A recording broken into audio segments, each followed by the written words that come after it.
Just keep swimming, just keep swimming. Yeah. Our show is Good Morning Football. We are live in New York City. It's Friday. Yes, February 28th. The Combine is all weekend long. My name's Kate. Nate Burleson, Kyle Brandt are here, and it's time to hit the lead block. Lead block. All right, so here's what happened. Our very own NFL Network insider Ian Rappaport is reporting that Alabama quarterback Tua Tagovailoa had an overall positive physical yesterday at the Combine. The NFL teams will still be relying on his doctors for an update on his dislocated hip. The injury is considered what they're calling a trauma injury rather than a sports injury. Tua still on pace to be cleared by March 9th. Let's welcome in a guy who was up all night covering the Combine. You probably drank this big of a cup of coffee. I had to show this. It's my favorite graphic I've ever seen in my entire life. Yeah. How I hope cool it's is iced this? for Peter's sake. That's all he takes. The napkin. That's all he'll drink. Yeah, Monday through Friday. I mean, that was one of the coolest things I saw at the Combine, Peter. But tell me about everything you saw, about the performances, and which quarterback might be working his way up. First of all, how about a virtual reality moment for Good Morning Football last night? That cup doesn't really exist. That is all virtual, so that was a huge deal. But really, to me, Justin Herbert was the biggest story last night. This is the quarterback out of Oregon who, coming out of the college season, was a Rose Bowl champion, had this wonderful resume. He's 6'6", and yet scouts are kind of saying, I don't know if he's a franchise quarterback. Well, last night he showed up at the Combine, and with Tua out with the injury, and of course Joe Burrow opting not to throw, Justin Herbert stole the show. Just a fantastic night for a guy who coming into the season was considered one of the top quarterbacks and kind of faded on those lists because of really reasons like, hey, they're not throwing the ball enough in the offense, or his stats aren't what they are, and maybe he's not the most charismatic leader. Well, there were about 15 quarterbacks throwing last night, and this guy was clearly the alpha of the group. The arm strength was there, and scouts and coaches were blowing up my phone saying, hey, Herbert had a night. You always look for the guy who makes money and makes a statement in an evening where everyone is watching.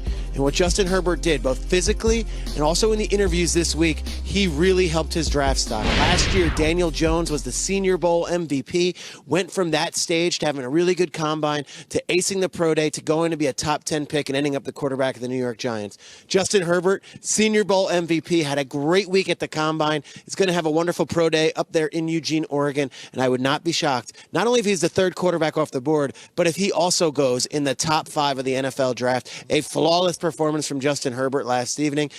The interviews were key, but the performance left no doubt in anyone's mind that if I'm a general manager and I need a quarterback and Tua and Burrow are gone, I can rely that this guy might end up having the same career, if not better than both of those guys. Justin Herbert, the Oregon Duck, is the one who stole the night last night.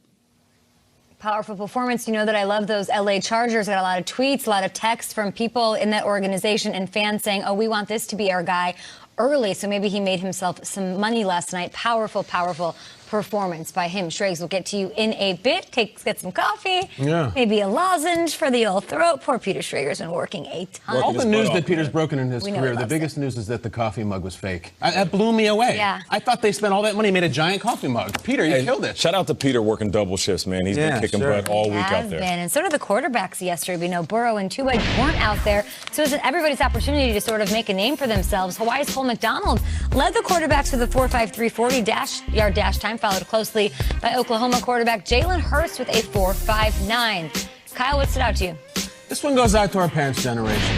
There's an Indiana musician, a legend named John Mellencamp, and one of his biggest songs was Hurts So Good. So good. And Jalen Hurts did his thing. Here's what's fascinating about this. You watch any college football, we've seen more Jalen Hurts than any player at the Combine, any player in the Combine for years. There should have been no mystery of how he's going to play. None of this, what does he have, and yet there was. There was still this palpable, I don't know if he's going to show up and turn into a pumpkin.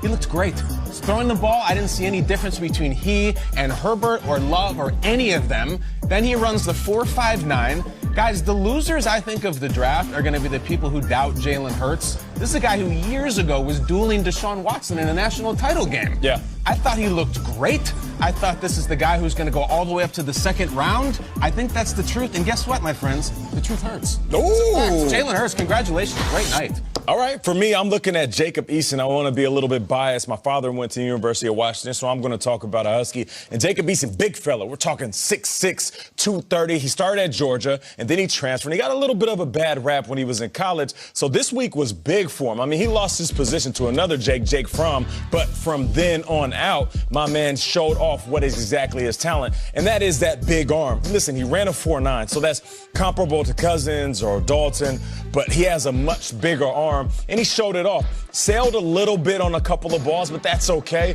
I mean, when you think about what this league is about, it's about quarterbacks that can move a little bit in the pocket and can let it go deep, especially if they have the wide receivers and the skill players to go get it. Bucky Brooks has him at 30th in his latest mock draft, and that's to the Packers. So could there be a succession plan for teams like the Packers who have a big-time quarterback but with a big-time dollar sign hanging over his head? Looking at Jacob Eason, I'm telling you, man, just like an Eason bat, he knocked it out of the park yesterday. We started with the Tua news. You guys didn't get to comment on it. Yeah. Thoughts on the Tua positive physical? Any of these quarterbacks, you know, the one you're talking about, Hurts so good. Eason, even Herbert, who was clearly the star of the entire event yesterday. Yeah. Do you think that they're making things murky at the top of the draft? Murky as hell, but exciting as hell, and all positive. You know, he could have gotten these tests and, well, they're concerned about this. Yeah. It seems to be trending positive because all we've talked about for weeks with Tua is it's in the doctor's hands. The doctors seem to be encouraged. I think it's crazy that with the Herbert performance last night and Peter saying it could be a top 5 pick, Herbert is 6'6", 235. He is about 8 inches taller than Tua, and they could go back-to-back. It's a wild top of the draft. Yeah, no doubt about it. And then when you look at the news that came out yesterday on Thaddeus Moss, the tight end, Randy Moss's son, Van Jefferson, Sean Jefferson's son, the wide receiver out of Florida. Boy. Yeah, my boy. These guys were checked out by these doctors who are very extensive in the way that they approach this, and they have to sit out 6 to 8 weeks. So you know that these doctors were pulling and prodding and looking at every little detail when it came to Tua. So for good news to come out, that's great for him. I'm sure you want to talk about the wide receivers. We'll do all of that. It's the running backs, the offensive linemen, and special teams today at the draft in Indy, at the combine, rather. So now with the look at what we can expect on day 2, let's send it over to Daniel Jeremiah and Rich Eisen, who's still prepping for that 40. Okay, so what'd you make of night 1?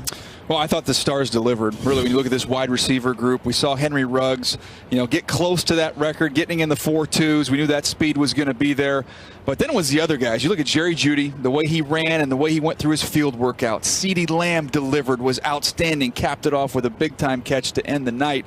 You heard JJ there talking about Justin Jefferson. I thought was the most important 40 of the evening, running in the low 4.4s, somewhere that the tape is outstanding. That was a small question about him. How fast is he? Well, he answered that one. Okay, now you've got the offensive linemen to protect these quarterbacks so they could throw to these receivers and tight ends that we saw on Thursday night. And on Friday night, after the 4 Eastern tip-off or kickoff, if you will, for the offensive linemen, we got running backs. What are you looking forward to seeing there? Oh, it's a great group of backs. It's deep. We talk about wide receivers, DBs, and running backs, the 3 deepest positions in this draft. You've got Swift from Georgia, who I feel like is the best one, J.K. Dobbins from Ohio State, Clyde Edwards-Helaire from LSU, and on and on and on. It is a very deep crop of running backs. Jonathan Taylor also. Oh, it goes and goes and goes. It just does. And tonight, that was fun, right? Nighttime? It was a lot of fun. I thought Justin Herbert, the way he ripped it out there. Steven Montez helped himself.